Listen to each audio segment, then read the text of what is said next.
मी वैष्णवी बोलते. तुम्ही आता मला ओळखायला लागला असाल. हो, मी वैष्णवी, जिनं 9 महिन्याच्या बाळाला सोडून आत्महत्या केली. पण मी खरंच आत्महत्या केली का, की मला त्या आत्महत्येसाठी प्रवृत्त केलं गेलं? आज मी तुम्हाला सर्व काही सांगणार आहे. मी आणि शशांक एकाच कॉलेजमध्ये शिकत होतो. आमच्या दोघांची ओळख झाली. त्यानंतर त्या ओळखीचं रूपांतर प्रेमामध्ये झालं. शशांक हगवणे हा राजेंद्र हगवणे यांचा धाकटा मुलगा.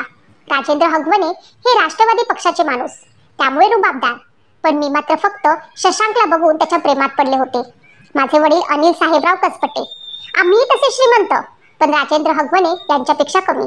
माझ्या वडिलांचं माझ्यावरती जीवापाड प्रेम होतं. जेव्हा मी शशांक बद्दल माझ्या वडिलांना सांगितलं, तेव्हा त्यांनी ह्या लग्नाला स्पष्टपणे नकार दिला होता. त्यांचं म्हणणं होतं की आपण नेहमी आपल्यासारख्याच कुटुंबासोबत नातेसंबंध जोडायला हवेत. त्यामुळे तू त्या मुलासोबत लग्न करून सुखी राहू शकणार नाही, असे मला वाटते. परंतु मी मात्र शशांकच्या प्रेमामध्ये जणू वेडीच झाले होते. मला शशांकशिवाय दुसरं कोणी दिसतच नव्हतं.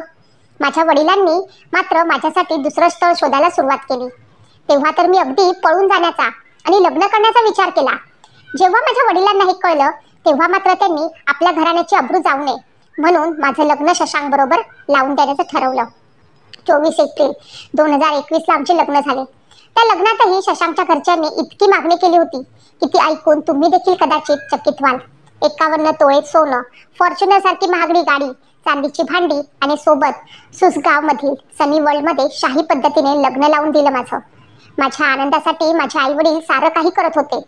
पण लग्नाच्या अगदी दुसऱ्याच दिवशी छोट्याशा कारणावरनं माझ्या सासरच्यांनी भांडण काढलं. तेव्हा माझ्या वडिलांनी माझ्या सासरच्यांची माफी मागितली, तेही कारण नसताना. पण आता मात्र हे नेहमीच होऊ लागलं होतं. दिवसामागून दिवस जात होते. आमच्या लग्नाला 6 महिने झाले होते. त्यानंतर गौरी गणपतीचे दिवस आले. त्यामुळे माझ्या सासूबाईंनी माहेरून चांदीच्या गौरी आण असे मला सांगितले.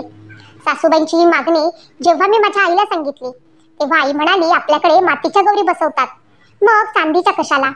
पण तरीही सासूबाईंनी मात्र हट्ट सुरूच ठेवला. त्यामुळे माझ्या आई वडिलांनी मला चांदीच्या गौरी बनवून दिल्या.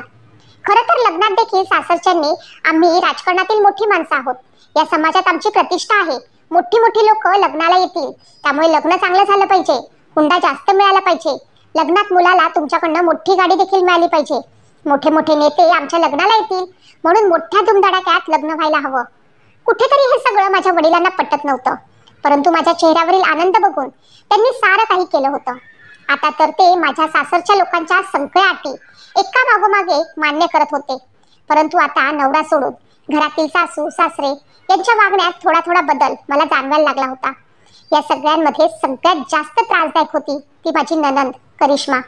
ती तर नणंद या नावाला जणू काळीमाच आहे. तिला तिच्या वहिनी चांगलं राहिलेलं पटत नव्हतं. ती सतत माझ्या सासूबाईंना चुगल्या लावायचं काम करत असे. जर माझ्या बरोबर माझी सासू चांगली बोलली किंवा मला एखादी साडी जरी आणली तरी तिला ते आवडत नसे. ती लगेचच भांडायला सुरुवात करत असे. पण हे मात्र ती कदाचित विसरत होती. एक स्त्री स्त्रीची शत्रू कशी असू शकते, हा प्रश्न मला नेहमी पडत असे. करिश्मा माझी नणंद असून देखील ती मला शारीरिक आणि मानसिक देखील खूप त्रास देत असे. ती जुन्या लोकांची म्हण आहे ना, ज्या घरात नणंदेचा वास तिथे घराचा नाश. अशी नणंद कधी कुणालाही भेटू नये अशीच मी देवाच्या चरणी प्रार्थना करेन. आता शशांक तर माझ्या वडिलांकडे एक एक मागण्या वाढतच चालल्या होत्या. तो कधी लाख रुपयात तर कधी 2 लाख रुपयात असा सतत माझ्या मागे लागत असे. तर कधी ब्रँडेड 1.5 लाखाचं घड्याळ नवऱ्यासाठी, कधी महागडा गॉगल, तर कधी 2 लाखाचा फोन. त्याच्या मागण्या हळूहळू वाढत चालल्या होत्या. पण माझ्यासाठी आई वडील त्या सर्व काही मागण्या पूर्ण करत होते. सततच्या या त्रासामुळे आता माझी मानसिक स्थिती देखील ढासळू लागली होती. मी आता माहेरी नवऱ्याबद्दल सासरच्या लोकांबद्दल सांगू लागले होते. ते लोक मला त्रास देतात असं मी म्हणू लागले होते. माझ्या मामाला मी एकदा सांगितलं, मामा शशांक सोबत माझा निर्णय चुकीचा होता. पण आता काहीही हातात राहिलं नव्हतं. एकतर मी प्रेमविवाह केला होता, त्यात सासरची मंडळी मला असा त्रास देत होती. काय करावं हे कळत नव्हतं. त्यातच आमच्या लग्नाला 1 वर्ष झालं. मला दिवस गेले. मी आनंदाने ही गोष्ट शशांकला सांगितली. परंतु शशांकनं माझ्या चारित्र्यावरती त्याच्या बहिणीचा ऐकून संशय घेतला. हे मूल माझं नाही असं तो मला म्हणू लागला. आता मात्र मला काय करावं ते समजेना. आपण ज्या नवऱ्यावरती विश्वास ठेवून या घरात आलो, तोच नवरा आपल्या चारित्र्यावरती संशय घेत आहे. त्या गोष्टीचा मला खूप धक्का बसला. गरोदरपणामध्ये तर माझी नणंद आणि माझी सासू माझ्या तोंडावरती देखील थुंकत असत. खूप विचार करून त्या दिवशी विष पिऊन मी स्वतःला संपवण्याचा निर्णय घेतला. पण शशांकनं जेव्हा मला असं पाहिलं तेव्हा त्यानं घाईतच आपल्या बहिणीला घेत मला हॉस्पिटलमध्ये दाखल केलं. मी त्या दिवशी वाचले. तेव्हा शशांक व त्याची बहीण घरी निघून गेले. तुमची मुलगी तुम्हालाच राहू द्या, आम्हाला नांदवायची नाही, असे माझ्या आई वडिलांना सांगितले गेले. मी आपल्या आई वडिलांसोबत माहेरी आली आणि माझ्या वडिलांना म्हणू लागली, माझी चूक झाली की मी त्याच्यासोबत लग्न केलं. आता मी परत जाणार नाही. परंतु मी गरोदर होते. माझ्या वडिलांना माझा संसार वाचवायचा होता. आपण त्याच्या मागण्या पूर्ण केल्या. इतकं मोठं लग्न झालं. मुलगी जर अशी घरी राहिली तर नातेवाईकांमध्ये आपली इज्जत जाईल, आपली सगळी अब्रू धुळीला लागेल, भाऊबंदकीमध्ये प्रतिष्ठा कमी होईल, आपल्या मुलीचं पुढे कसं होईल. म्हणून वडिलांनी मला समजावलं, आता तू गरोदर आहेस बाळा, झाल्यावरती हे लोक नक्कीच बदलतील. असे विचार करून स्वतःला कष्ट देऊ नकोस. शशांक तुझ्यावरती प्रेम करतो असे समजावून वडिलांनी मला परत सासरी पाठवले. माझ्या सासू, ननंद आणि नवऱ्याचे पाय पकडले. माझ्या वडिलांनी माझ्या मुलीला समजून घ्या, तिला इतकं कळत नाही म्हणून सांगितलं. त्यांची माफी मागितली. परत धूमधडाक्यामध्ये डोहाळे जेवण झालं. त्यांच्याकडून होईल ते सगळं त्यांनी माझ्यासाठी केलं. 9 महिन्यानंतर मी एका मुलाला जन्म दिला. बाळ झाल्यावर एखाद महिना वातावरण चांगलं होतं. सासू लाड करायला लागली. लगेच सासूचे कान माझी ननंद भरू लागली. इतके लाड करू नको, तिला डोक्यावर बसवू नको असे म्हणायला लागली. मी सगळ्यांचा त्रास सहन करत होती. माझ्या घरात 3 मोलकरीण होत्या. तरी माझी सासू मला काम करायला सांगत असे. एक खूप महत्वाची गोष्ट इथे नोंदवावीशी वाटते, ती म्हणजे 1 वर्ष माझ्या लग्नाला झालं होतं, पण तरीही माझ्या नवऱ्यानं मला माझ्या जावेसोबत बोलू दिलं नव्हतं. माझ्या भावाची बायको चांगली नाही, ती भांडखोर आहे असं तो म्हणत असे. शशांकने मला तिच्यापासून दूर ठेवलं होतं आणि मी सुद्धा जावेला लग्नानंतर कधीच भेटली नव्हती की बोलली नव्हती. आता मात्र मला आपल्या जावेचा त्रास काय असेल हे समजू लागले. माझ्यासारखाच त्रास या लोकांनी तिला दिला होता. ती आता पोलिसांना सांगते आहे की तिला देखील माझ्या सासरच्यांनी असेच त्रास दिले होते. एकदा तर काहीतरी भांडणामध्ये तिला माझ्या सासऱ्याने आणि नवऱ्याने मारहाण देखील केली होती. तिने ह्या लोकांविषयी पोलीस स्टेशनमध्ये तक्रार देखील नोंदवण्याचा प्रयत्न केला होता, पण या लोकांच्या राजकीय दबावामुळे तिची तक्रार पोलिसांनी घेतली नाही. आपापसात मिटवून घ्या असे सांगून तिला परत पाठवण्यात आले. म्हणून ती या लोकांपासून दूर राहते हे मला आता समजले. या अगोदर देखील जर मी या विषयावरती शशांकशी बोलायला गेले तर तो नेहमी मला दमदाटी करत असे, शिवाय मारहाण देखील करत असे. तो फक्त मला माहेरून पैसे आणायला सांगत असे आणि मी सुद्धा नवऱ्याने सांगितल्याप्रमाणे माहेरून पैसे आणत असे. माझे वडील सुद्धा मुलीला त्रास नको म्हणून मी जे मागेल ते मला देत होते. त्यांची फक्त एकच इच्छा होती, आपल्या मुलीचा संसार सुखाचा होताना पाहायचा. हळूहळू माझं बाळ 6 महिन्यांचं झालं, पण माझा हा त्रास मात्र काही कमी होत नव्हता. बाळाकडे पाहून मी सारं काही सहन करत होते. आज नाही तर उद्या ही परिस्थिती बदलेल आणि सर्व काही व्यवस्थित होईल ही एकच आशा मनाशी बाळगून होते. बाळाकडे पाहून मी जगत होते, परंतु माझी ननंद, सासू मला खूप त्रास देत होते. आमच्या घरातून निघून जा, आम्ही आमच्या बाळाला सांभाळतो असे म्हणत होत्या आणि त्यांची साथ शशांक देखील देत होता. चारित्र्यावरती वारंवार संशय घेत होता. मी या सगळ्या गोष्टींना कंटाळून शेवटी वडिलांना सांगितलं, मला इथे राहायचं नाही. त्यांनाही माझी होणारे हाल दिसत होते, त्यामुळे त्यांनी देखील आपण यातून काहीतरी मार्ग काढू असे मला सांगितले. पण त्याच वेळी शशांकनं माझ्या वडिलांना 2 कोटी रुपये द्या, मला प्लॉट घ्यायचा आहे असे सांगितले. तेव्हा माझ्या वडिलांनी त्याला आता माझ्याकडे इतके पैसे नाहीत असे सांगितले. शशांक तिथून रागातच निघून गेला आणि या गोष्टीचा राग तो माझ्यावरती काढू लागला. मला रोज मारू लागला. मला रडू येत होतं. मी माझ्या मैत्रिणीला फोन करून मी खूप मोठी चूक केली हे सांगत होते. जर मी माझ्या वडिलांचं ऐकलं असतं आणि त्यांनी सांगितलेल्या जागेवरती लग्न केलं असतं तर आज कदाचित माझे हाल नसते असे मला आता सारखे वाटू लागले होते. म्हणत होती मोठ्यांचं ऐकून दुसरीकडे लग्न केलं. माझ्या चुलत भावाचं लग्न होतं. तेव्हा शशांकला त्यांनी कपडे आणि अर्ध्या तोळ्याची अंगठी दिली होती. तो दिवस माझ्यासाठी जणू काळच बनून आला होता. मी स्वतःला संपवले असे माझ्या आई वडिलांना कळवण्यात आले. माझ्या आई वडिलांना नव्हे तर माझ्या चुलत भावाला सांगण्यात आले होते. माझी आई वडील, नातेवाईक तसेच दवाखान्यात आले, पण मी मात्र तिथे निश्चितपणे पडलेले होते.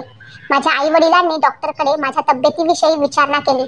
तेव्हा डॉक्टरांनी त्यांना जे सांगितले ते ऐकून ते कोसळलेच, कारण माझा श्वास थांबला होता.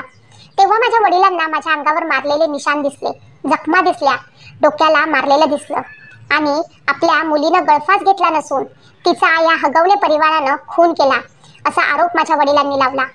सासरच्या लोकांनी हुंड्यासाठी तिचा छळ केला आणि त्यामुळे मुलीचा जीव गेला असा आरोप माझ्या वडिलांनी केला. बीजे हॉस्पिटलने दिलेल्या अहवालानुसार माझा मृत्यू गळ्याजवळ झालेल्या फासानं झाला होता. माझ्या मृतदेहावरती धारदार वस्तूनं वार केलेल्या खुणा, जखमा देखील आढळून आल्या.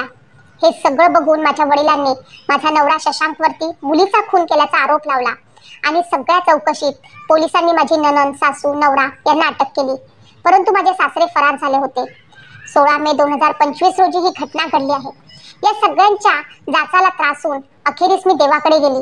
परंतु माझं 9 महिन्याचं बाळ या हगवणे कुटुंबानं तिच्या माहेरी न देता तिसऱ्याच व्यक्तीकडे दिले. परंतु आम्हीच आमच्या मुलीला त्या लोकांचा त्रास सहन करू दिला. तिला समजावले, नांदायला पाठवले. याचाच फायदा त्या लोकांनी घेतला. त्यांनी जे मागील ते आम्ही त्यांना वेळेवर पुरवलं, म्हणून त्यांनी आमच्या मुलीला संपवलं. परंतु आमच्या मुलीचा मुलगा आमच्याकडे राहावा, त्याचा सांभाळ आम्ही करू, असे रडून रडून माझे वडील म्हणत होते. माझे बाळ कुठे आहे त्याचा तपास लागत नव्हता. माझ्या मृत्यूनंतर माझे 9 महिन्याचे बाळ निलेश चव्हाण या व्यक्तीकडे माझ्या सासऱ्यांनी सोपवले होते, जे आता सुखरूपपणे माझ्या आई वडिलांकडे सोपवण्यात आले आहे. आपली लेकच जणू आपल्याकडे परत आली आहे असा आनंद माझ्या आई वडिलांच्या चेहऱ्यावर दिसत आहे. पण मला एक प्रश्न तुम्हाला विचारायचा आहे की कोणती आई अशी आहे की जी आपल्या 9 महिन्याच्या बाळाला सोडून स्वतः आत्महत्या करेल? सासरची माणसं ही वयाला ती आपल्या बाळाला त्यांच्याकडे सोपवून स्वतः हे जग सोडून जाईल का? माझ्या जाऊबाईंनी वेळेवरती निर्णय घेऊन त्या बाजूला झाल्या, म्हणून त्या आज सुरक्षित आहेत. त्यांचा नवरा त्यांच्या बाजूने होता, म्हणून त्या हे सर्व काही करू शकल्या. पण माझ्याकडे तर हा पर्याय नव्हता. माझा नवरा शशांक हा तर फक्त बहीण आणि आई वडील यांच्या म्हणण्यानुसार वागणारा होता. आज जर तो माझ्या बाजूने उभा राहिला असता तर मीही आज माझ्या मुलासोबत असते. त्यांना जन्मठेपेची शिक्षा व्हावी असं पूर्ण महाराष्ट्र म्हणत आहे, परंतु त्यांना शिक्षा होईल का की नेहमीप्रमाणे ही केसही दाबली जाईल? आजच्या विज्ञान युगातही हुंडा मुलीचा जीव घेतो आहे. त्याच्यापेक्षा मोठी गोष्ट कोणती असू शकेल? आज माझ्यासोबत जे झालं ते इतरांसोबत होऊ नये असे मला वाटत आहे. मला एकच सांगावेसे वाटते, मुलींनी आपल्या आई वडिलांचे म्हणणे मानले पाहिजे, कारण आपण घेतलेले सर्वच निर्णय योग्य असतात असे नाही. आज माझ्या एका चुकीच्या निर्णयामुळे मला माझा जीव गमवावा लागला, तेही माझ्या तान्हुल्या 9 महिन्याच्या बाळाला सोडून. पैसेवाला जावई भेटला म्हणून बाप सर्व गावाला सांगत होता, पण 1 वर्ष होऊन पण मुलीच्या चेहऱ्यावर आनंद का दिसत नव्हता? कटू आहे पण सत्य आहे.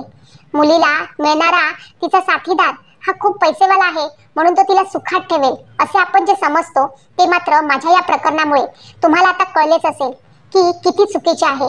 मुलीच्या सासरची माणसं पैशाने श्रीमंत नसली तरी चालतील, पण मनानं मात्र श्रीमंत असली पाहिजेत, तेव्हाच त्यांचा संसार सुखाचा होत असतो. ही गोष्ट आता मला कळली आहे, तीच मी तुम्हाला देखील सांगत आहे. दुसरी गोष्ट, जर प्रेमविवाह करत असाल तर हुंडा अजिबात देऊ नका. सासरच्या माणसांना एकदा चटक लागली की ते पिच्छा सोडणार नाहीत. सर्व आरोपींना कठोरातील कठोर शिक्षा झाली पाहिजे असे पण आता सर्वच म्हणत आहेत, पण त्यांना शिक्षा अशी झाली पाहिजे की त्या शिक्षेला ऐकून पाहूनच पुढील कोणतेही सासर सुनेला असा त्रास देणार नाही. सासरच्या माणसांनी हा विचार नेहमी करावा की आज तुम्ही एखाद्याच्या मुलीला तुमची सून म्हणून त्रास देत आहात, पण उद्या तुमची मुलगी देखील दुसऱ्याच्या घरामध्ये सून बनून जाणार आहे. देवाच्या न्यायालयात तर अशा ह्या नराधमांना शिक्षा मिळणारच आहे, पण या जनतेच्या न्यायालयात देखील त्यांना शिक्षा मिळाली पाहिजे अशी मी अपेक्षा करते. आज माझ्या बाळाकडे पाहण्यासाठी माझे आई वडील, माझे नातेवाईक आहेत, पण माझं लेकरू एका आईच्या मायेपासून मात्र कायमचं पोरकं झालंय. देवा, अशा नराधम लोकांना तू या पृथ्वीवरती कशाला जन्माला घालतोस? त्यांना देखील कठोरामधील कठोर शिक्षा दे. आज माझे लेकरू माझ्या विना तडफडत आहे, आई आई म्हणून साथ घालत आहे, पण मी मात्र त्याच्या त्या हाकेला ओ देऊ शकत नाही. उद्या राजकीय दबावाखाली ही लोक केस बंद करू देऊ नका. मला न्याय मिळवून द्या. माझ्या आई वडिलांच्या मागे उभे राहा. उद्या माझ्यासारखीच तुमची मुलगी, तुमची बहीण वैष्णवी हगवणे किंवा अक्षता म्हात्रे होता कामा नये.